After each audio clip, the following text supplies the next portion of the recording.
নাতে ভোট দিলে কি কি উপকার হবে সেটা তো বলেন নাই।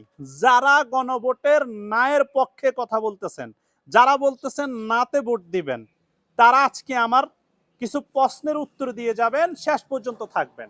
প্রথমে দেখুন, এটা দেখুন, যদি আপনি হ্যাঁতে ভোট দেন, যতই মেয়াদ হোক কেউ সর্বোচ্চ 10 বছরের বেশি প্রধানমন্ত্রী থাকতে পারবে না। আপনারা দেখুন, একজন সরকার সে যদি এটা যদি সংসদে পাশ হয়, সংবিধানে যদি এটা পাশ হয়, তাহলে কোন সরকার 10 বছরের উপরে প্রধানমন্ত্রীর দায়িত্বে থাকতে পারবে না, ক্ষমতায় থাকতে পারবে না।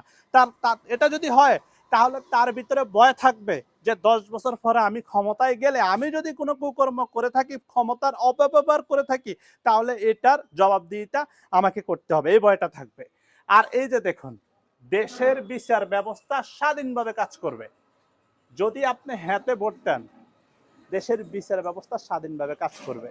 আর যদি আপনি নাতে ভোট দেন, পূর্বে যেভাবেই গত 17 বছরের বিচার ব্যবস্থা কাজ করছিল, এক পক্ষের কাজ করছিল, ক্ষমতার অপব্যবহার করে আপনার বিচার ব্যবস্থা চালিয়েছিল, সেটা কিন্তু চলতে থাকবে যদি আপনি নাতে ভোট দেন। আর যদি হ্যাঁতে ভোট দেন, বিচার ব্যবস্থা স্বাধীনভাবে কাজ করবে, সর্বশ্রেণীর মানুষদের জন্য বিচার ব্যবস্থা ঠিকভাবে কাজ করবে, কারোর জন্য কোনো ছাড় থাকবে না, কোনো ধরনের রাজনৈতিক দলের ব্যক্তিদের প্রভাব খাটিয়ে তারা কাজ করতে পারবে না যদি আপনি হাতে ভোট দেন।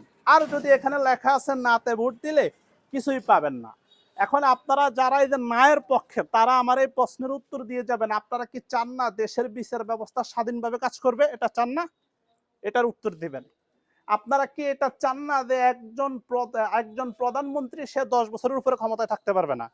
এটা কি আপনারা চান না? নাকি আপনারা যারা না বলতেছেন, তার মানে আপনারা বলতে চাচ্ছেন কি একজন যে প্রধানমন্ত্রী আসবে সে তার যত ইচ্ছা তত থাকতে পারবে? এখন তো গত 17 বছরে আমরা দেখলাম ক্ষমতার অপব্যবহার করে 17 বছর থেকেছিল, আরো থাকতে চাইছিল, কিন্তু দেশের মানুষের মানে চাপে, আন্দোলনে তারা পালিয়ে যেতে বাধ্য হয়েছে। আপনারা দেখুন ভাই, আপনারা যে আমার যাই বলেন না কেন, আমি কোনো রাজনৈতিক দল করি না, কোনো ধরনের জামাত বিএনপি কোনো রাজনৈতিক দলের সাথে যুক্ত না, একদম সাধারণ মানুষের জায়গা থেকে কথা বলতেছি। কেন কথা বলতেছি? আমি এই দেশের, বাংলাদেশের একজন নাগরিক। আমি চাই আমার দেশ ভালো থাকুক, আমি চাই দেশের সর্বসাধারণ মানুষ ভালো থাকুক, আমি চাই আমাদের দেশের সর্বসাধারণের সকলে পরিবার নিয়ে নিরাপদ থাকুক, আমি চাই আমাদের দেশের টাকা লুট না হোক। আপনি যদি হ্যাঁতে ভোট দেন, তাহলে আপনার দেশের টাকা দেশেই থাকবে, কেউ চাইলে দুর্নীতি করে বাইরে নিয়ে যেতে পারবে না। আপনি যদি হ্যাঁতে ভোট দেন, তাহলে দেশের চাঁদাবাজি বন্ধ হয়ে যাবে। আপনি যদি হ্যাঁতে ভোট দেন, তাহলে দেশের দুর্নীতি বন্ধ হয়ে যাবে। আপনি যদি হ্যাঁতে ভোট দেন, তাহলে কেউ জুলুম অত্যাচার করে ক্ষমতায় টিকে থাকতে পারবে না। কথায় কোনো ভুল বলছি কিনা আপনারা জানাবেন। আর যারা নাতে বলতেছেন, এই যে দেখুন, দণ্ডপ্রাপ্ত অপরাধীকে রাষ্ট্রপতি ইচ্ছেমতো ক্ষমা করতে পারবে না।